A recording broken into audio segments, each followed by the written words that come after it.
Okay, Mister, tell me something about yourself. Hi, ma'am.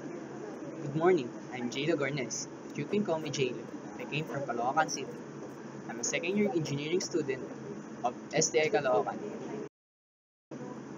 What are your skills? I am good at computer networking and programming. I can do multitasking. I can manage and organize events just like my meetings programs. Do you have any hobbies? Yes, ma'am. After doing schoolworks and household chores, I play mobile games and read scientific journals and blogs. Sometimes I play basketball with my friends outside.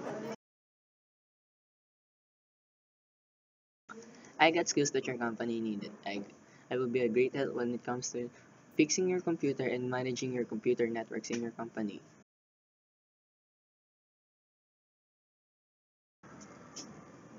My biggest achievement in my life was winning a competition in esports.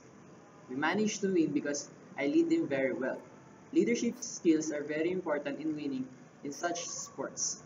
For example, we won the last competition in Santa Mesa. That's why I consider that winning championship in tournaments is my biggest achievement in my